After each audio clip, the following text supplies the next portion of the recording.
ഒറ്റപ്പാലം തെന്നടി ബസാറിൽ വാടക വീട്ടിൽ 25-കാരിയായ തമിഴ്നാട് സ്വദേശിയെ ദുരൂഹ സാഹചര്യത്തിൽ മരിച്ച നിലയിൽ കണ്ടെത്തിയ സംഭവം കൊലപാതകം.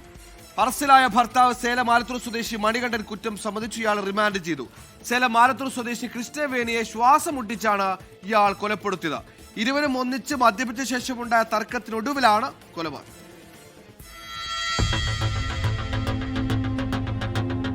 ശനിയാഴ്ച രാത്രി ഇരുവരും മദ്യലഹരിയിലായിരുന്നു. 10ഓളം പേർ താമസിക്കുന്ന തെന്നടി ബസാറിലെ വാടക വീട്ടിൽ അന്ന് മറ്റാരും ഉണ്ടായിരുന്നില്ല. നിരന്തരം മദ്യപിക്കാറുള്ള 37-കാരനായ മണികണ്ഠനും ഭാര്യ 25-കാരിയായ കൃഷ്ണവേണിയും അന്നും മദ്യപിച്ചിരുന്നു. അന്ന് രാത്രിയാണ് തൊട്ടപ്പുറത്തെ മുറിയിലെ താമസക്കാരെത്തിയപ്പോൾ കൃഷ്ണവേണി മുറിയിൽ ചലനമറ്റ് കിടക്കുന്നത് കാണുന്നത്. സംശയം തോന്നിയ അയൽവാസികൾ ഉടൻ വീട്ടുടമയെയും തുടർന്ന് പോലീസിനെയും വിവരമറിയിച്ചു. സംഭവ സ്ഥലത്തെത്തിയ പോലീസ് ഭർത്താവ് മണികണ്ഠനെ കസ്റ്റഡിയിലെടുത്തു. സംഭവത്തിന്റെ 4-5 ദിവസങ്ങൾക്ക് മുൻപ് കൃഷ്ണവേണി കയറിൽ ജീവനൊടുക്കാൻ ശ്രമിച്ചതായും കയർ പൊട്ടി താഴെ വീണ് രക്ഷപ്പെട്ടതായും മണികണ്ഠൻ പോലീസിന് മൊഴി നൽകി. കൃഷ്ണവേണിയുടെ കഴുത്തിലെ കയർ കുരുങ്ങിയപാട് ജീവനൊടുക്കാൻ ശ്രമിച്ചതിന്റെ ആണെന്നും മണികണ്ഠൻ പോലീസിനെ ബോധ്യപ്പെടുത്തി. കൊലപാതക കുറ്റം സ്ഥിരീകരിക്കാൻ കഴിയാതായതോടെ കസ്റ്റഡിയിലെടുത്ത മണികണ്ഠനെ ചോദ്യം ചെയ്ത ശേഷം പോലീസ് വിട്ടയച്ചിരുന്നു.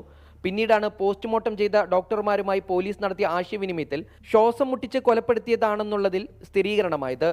അങ്ങനെയാണ് ഭർത്താവിനെ അറസ്റ്റ് ചെയ്തത്. അറസ്റ്റിലായ പ്രതിയെ ഒറ്റപ്പാലം കോടതിയിൽ ഹാജരാക്കി റിമാൻഡ് ചെയ്തു.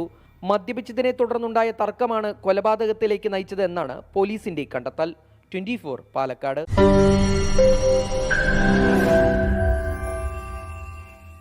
ലോകത്തെവിടെയായാലും ഏത് സമയത്തും 24 വാർത്തകളും ഓഗ്മെന്റഡ് റിയാലിറ്റി പാക്കേജുകളും എക്സ്പ്ലെയിനറുകളും വിശദമായി കാണാൻ ഞങ്ങളുടെ യൂട്യൂബ് ചാനൽ നിങ്ങൾക്ക് സബ്സ്ക്രൈബ് ചെയ്യാം.